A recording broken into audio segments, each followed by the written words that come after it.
السلام علیکم۔ اگر آپ قرآن پاک تجوید کے ساتھ سیکھنا چاہتے ہیں تو ہمارا یہ چینل سبسکرائب کر لیجئے اور اس ویڈیو کو پورا دیکھیے۔ انشاءاللہ عز و جل آپ کو قرآن پاک ہم لفظ با لفظ اسی ویڈیو کی طرح سکھا دیں گے، آپ کو کسی آن لائن قرآن اکیڈمی کی ضرورت نہیں پڑے گی انشاءاللہ۔ آج ہم سورہ یاسین کی آیت نمبر 71 سے تلاوت شروع کریں گے اور 75 آیت تک پڑھیں گے انشاءاللہ عز و جل۔ آئیے ہم اپنا سبق شروع کرتے ہیں۔ اولم یارو، را واو زبر رو ہم پہلے بتا چکے ہیں۔ واو ساکن سے پہلے حرف پر زبر ہو تو واو لین ہوتا ہے، اسے نہیں کھینچنا چاہیے۔ اولم یارو انا، نون مشدد کی وجہ سے ہم نے غنہ کیا ہے اور الف سے پہلے حرف نون پر زبر ہے، الف مدہ کریں گے یعنی لمبا کریں گے۔ انا خلقنا لهم مما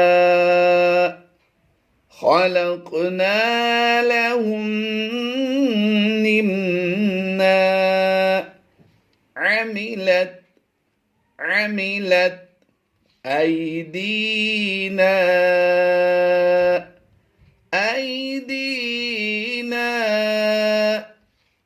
أنعاما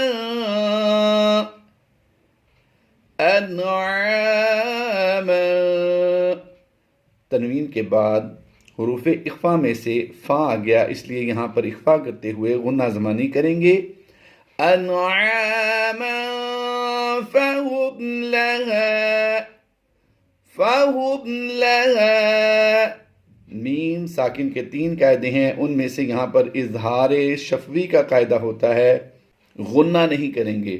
فهم لها مالکون، میم کھڑی زبر ما، اس کو ہم نے ایک الف کھینچ کر پڑھنا ہے۔ مالکون وذللناها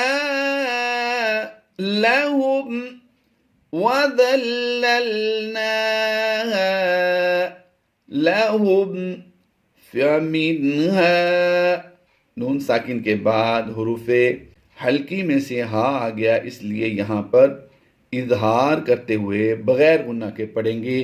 فمنها ركوبهم ومنها، یہاں پر سیم قاعدہ ہے، جو یہاں پر فامنہا میں تھا وہی قاعدہ ومنہا میں قاعدہ لگ رہا ہے۔ نون ساکن کے بعد حروف حلقی میں سے ہاں آ گیا، الف سے پہلے جو زبر ہے اس کی وجہ سے ہم اسے لمبا کر کے پڑھیں گے، الف مدہ کا قاعدہ ہوتا ہے۔ یأکلون،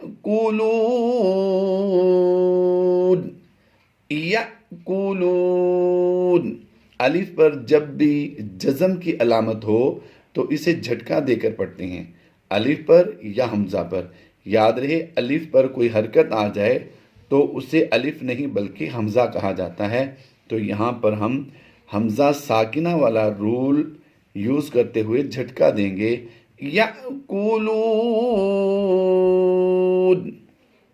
وَلَهُمْ فِيهَا،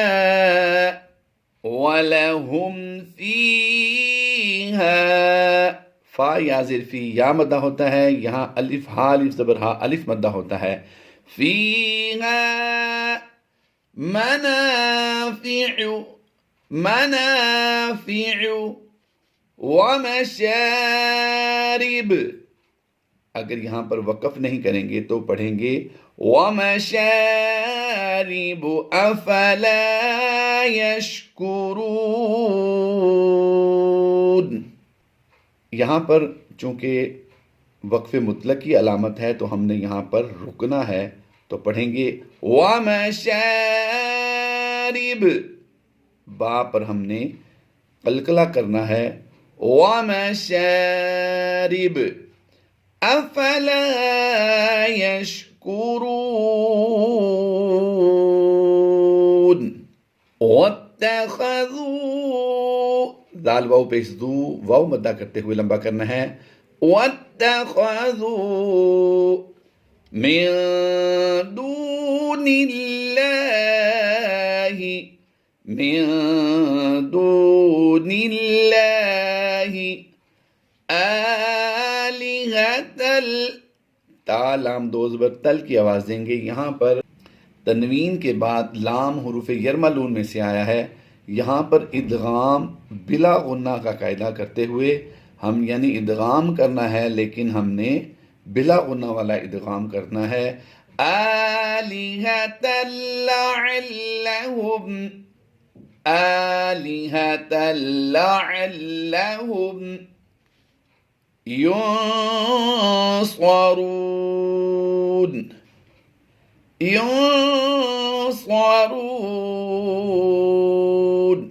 یہاں پر نون ساکن کے بعد صاد حروف مستعلیہ سی ہے پور کریں گے. نون ساکن کے بعد صاد حروف اخفا میں سے بھی ہے تو یہاں پر اخفا کرتے ہوئے غنہ بھی کرنا ہے. ینصرون لا يستطيعون لا يستطيعون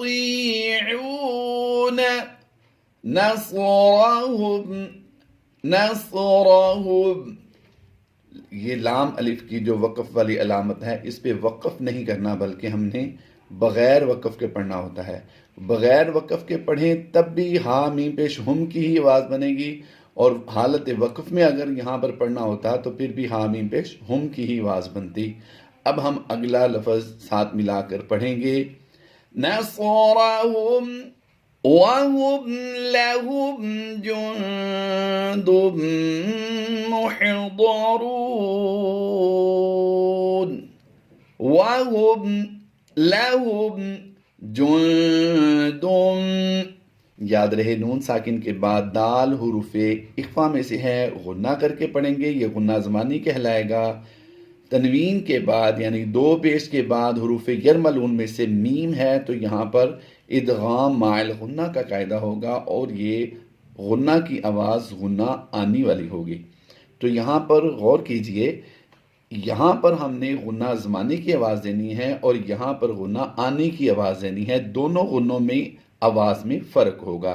جند محضرون وهم لهم جند محضرون. اسی طرح کی معلوماتی ویڈیو دیکھنے کے لیے ہمارے چینل کو سبسکرائب کیجئے، لائک کیجئے اور اپنے احباب کے ساتھ شیئر کیجئے. بیل آئیکن کے بٹن پر بھی کلک کر دیجئے. انشاءاللہ عز و جل آپ کو روزانہ ہم تلاوت قرآن سکھاتے رہیں گے. اللہ تبارک و تعالی ہم سب کی مشکلات آسان فرمائے. آمین بجاہ النبی الامین صلی اللہ تعالی علیہ وآلہ وسلم.